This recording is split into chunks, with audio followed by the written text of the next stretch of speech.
Today I want to talk to you about why smart cryptocurrencies buy two cryptocurrencies first. And hint, hint, these two cryptocurrencies make up about 80% of our entire crypto portfolio. You see, there are so many people that get into cryptocurrency and they run into a problem.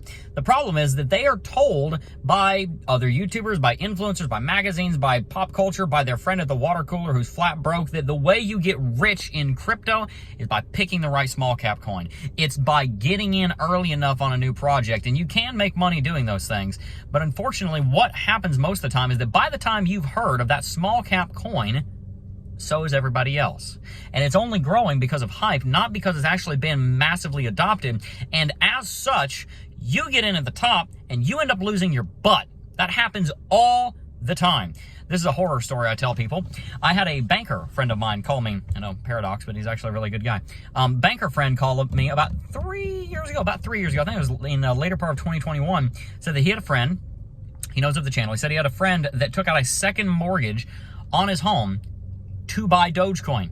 If you remember, Dogecoin hit an all-time high, well above 50 cents, back in the very beginning of 2021. This individual took out a second mortgage, lost the vast majority of the money, and is now drowning in debt. At least he was at the time. Lord willing, everything's better now, but I don't know, it can take a few years to recover from a mess like that.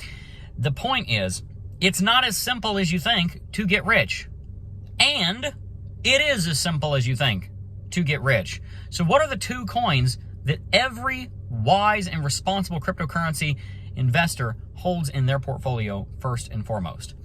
The first one is Bitcoin. And the reason that every, and I do mean every, responsible and wise cryptocurrency investor holds Bitcoin in their portfolio as one of their largest holdings, if not their largest holding, is because a wise investor understands investment for the long term with lower risk, lower reward, but stable, consistent, persistent investments is how you build wealth. The people that are worth billions, I'm not even just talking millions, I'm talking about billions of dollars in this country, are invested in things that are consistent. Man, McDonald's has been making the same freaking French fry for 30 years. Apple has been selling you personal computing devices for 30 years. Microsoft has been trying to put a computer on every desk in America for 30 years. Alphabet has been building a search engine for 20 plus years. People that get Berkshire Hathaway, they've been buying real estate for 50 years. This is a consistent long-term investment. It is not about a 10x in the next 12 months. Wealth gained by vanity will soon be diminished. And so wise investors put a lot of money by boosting their income, by working on their skills, by reading books, by becoming a better version of themselves, absolutely crushing it in the office, being a great team player, making more money, getting raises, figuring out how to get commission, cutting down on debt, getting on a budget, and saving and investing money for the future. And they put more income in to things that are a little bit lower risk, and they hold it for a long time. And because they do that, they end up not losing their butt every few years. They end up being able to leave their investments alone because they're not down 70 or 80 or 90%. Well, Jeb, what about Bitcoin?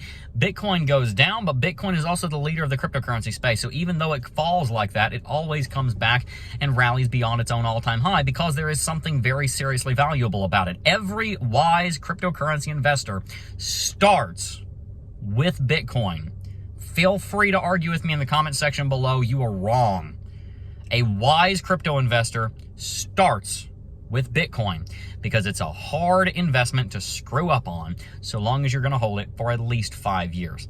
The second cryptocurrency every wise cryptocurrency investor holds, this one might be a bit more of a contentious pick, is Ethereum. Why? Well, what you realize when you've been in the space for almost 7 years like I have is that there are a multitude of different cryptocurrencies that you can pick. And they all exist in their own asset classes. Bitcoin is the top dog of anti-inflation cryptocurrencies.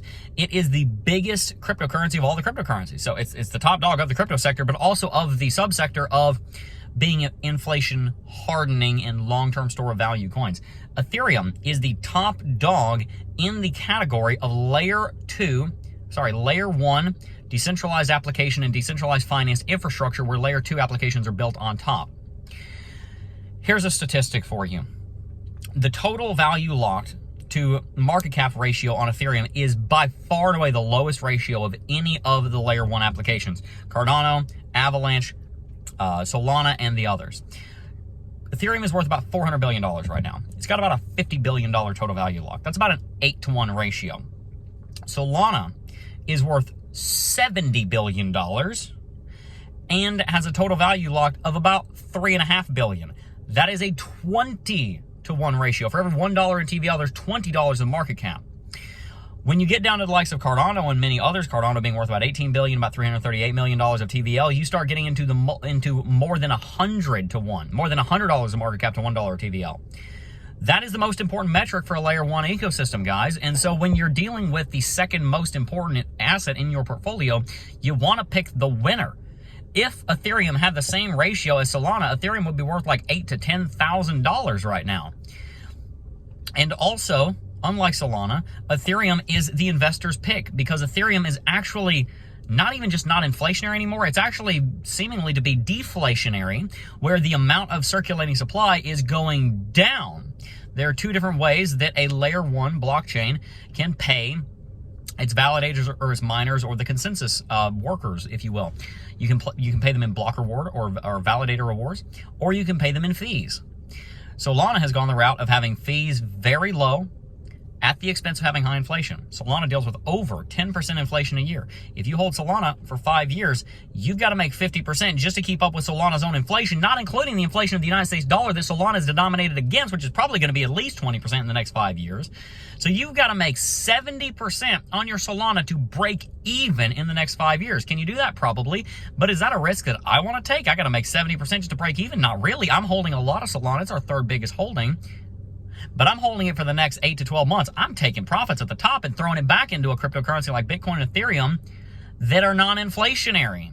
Or if they are inflationary, their inflation is extremely, extremely small, and they're investors' pick because they have chosen to go the route of, yes, we're going to have high transaction fees, but we're also going to have extremely low block rewards, which means that the inflation doesn't get out of control, which means we get investors to pile on this cryptocurrency for years and years and years because of the supply and demand economics, which is why Bitcoin and Ethereum are ranked number 1 and 2. Every single wise investor in the cryptocurrency space has at least Bitcoin and ETH, but they certainly at least have Bitcoin. And the reason is because if you go out on a limb and you try and do all of this risky business of being a very, very, very advanced investor when you have not even mastered the basics of personal finance, having a budget, of investing for retirement in the long run, paying off debt, building your income, making sure your income is big enough. You know, your income is your arm. It's the muscle that you use to build your wealth. You're not going to build a multi-million-dollar net worth on a $30,000 a year income. You've got to work on the income component of that. If you're not doing these things, you're just not ready to say, I'm going to go bet the farm, which you never ought to do that, but I'm going to go bet a lot of money on this small cap coin. You don't know what you're doing. If you did, you'd already be a millionaire. So I don't want to put you down. There is so much hope here, but we've got to do this the right way, guys. If we don't do this the right way, if we don't start out by building our portfolio on the firm foundation, on the rock of wisdom, which is the FinSolve way, which are the 6 laws of money, then we are going to do things out of order. We are going to start trying to bench press 225 when we have not even figured out how to get the bar off the rack. We've got to do things in the right order with the right form, or 1, we're going to hurt ourselves, 2, we're not going to make any progress, 3, we're going to embarrass ourselves, and 4, we're just going to lose out on an opportunity to better our lives, our families' lives, and our descendants' lives. So guys, when we are investing in cryptocurrency, let us start out with investing in Bitcoin and Ethereum. Hope you enjoyed this video. Peace.